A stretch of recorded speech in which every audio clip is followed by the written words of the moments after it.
လှုပ်ချင်တာတွေများပြီမဲ့ဘာမှမလုပ်ဖြစ်တာပြင်းလို့လားမင်္ဂလာပါကျမနာမည်ဆွဆွေပါ Life and Mindset Coach တယောက်ဖြစ်ပါတယ်ဒီနေ့မှာတော့ကျမကအများစုကြုံတွေ့နေကြတယ်လှုပ်ချင်တာတွေအများကြီးရှိပေမဲ့ဘာမှမလုပ်ဖြစ်ဘူးအဲ့ဒါကိုလူအများစုကပြင်းတယ်လို့ထင်ကြတယ်ပေါ့နော်ဒါပေမဲ့ကျမတို့ coaching angle ကကြည့်မယ်ဆိုရင်ဒါကတကယ်ပြင်းတာမဟုတ်ပါဘူးတချို့တော့လေ့လာချက်တွေအရစိတ်ပိုင်းဆိုင်ရာအကြောင်းရင်း၅ခုကြောင့်ဖြစ်နိုင်ပါတယ်။နံပါတ်1တစ်ချက်အနေနဲ့ overwhelm လို့ခေါ်တဲ့အယမ်းများလို့မစနိုင်တာ။လှုပ်ချင်တာတွေများလို့တော့ဘယ်ကနေစရမယ်မသိဘူး။စတင်ဖို့ခက်သွားတယ်။နံပါတ်2 fear လို့ခေါ်တဲ့ကြောက်ရွံ့မှု။တစ်ခုခုမလုပ်ခင်ရှုံးသွားမှကြောက်တယ်မအောင်မြင်မှကြောက်တယ်လူတွေကျမတို့ဘာပြောမလဲငါဒါလုံးလိုက်ရင်လူတွေဘလို့ထင်မလဲကျမတို့အရန်ကြောက်ကြတယ်ဒီလိုစိတ်တွေကြောင့်မစခင်နဲ့ရက်သွားတတ်တယ်နံပါတ်3တစ်ချက်အနေနဲ့ lack of clarity လို့ခေါ်တဲ့မရှင်းလင်းတာလူတွေအများစုကကိုဘာလို့ချင်လဲ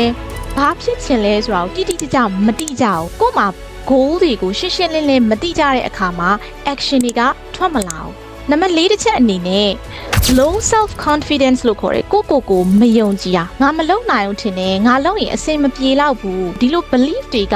အလုံးမဖြစ်အောင်တားထားတယ်နောက်ဆုံးတစ်ချက်အနေနဲ့ overthinking လို့ခေါ်တဲ့အတွေးများတာကျမတို့တွေကတစ်တခုလုပ်မယ်ဆိုရင်အရန်တွေးရဖြစ်ပါမလားအချိန်ကြီးရွှေ့ရင်နဲ့ကျမတို့မစုံသေးဘူးအချက်လက်တွေလိုသေးရဲ့အဲ့လိုနဲ့ပဲကျမတို့အချိန်ကြီးကုန်သွားတယ်မစဖြစ်ဘူး action တွေမလုပ်ဖြစ်ဘူးဒါကြောင့်ပြဿနာတကယ်ကပြင်းတာမဟုတ်ဘူးမစနိုင်အောင်ထိန်းထားတဲ့စိတ်အခြေအနေတစ်ခုဖြစ်ပါတယ်တခါတလေကြရင်ကျမတို့တကယ်လိုအပ်တာ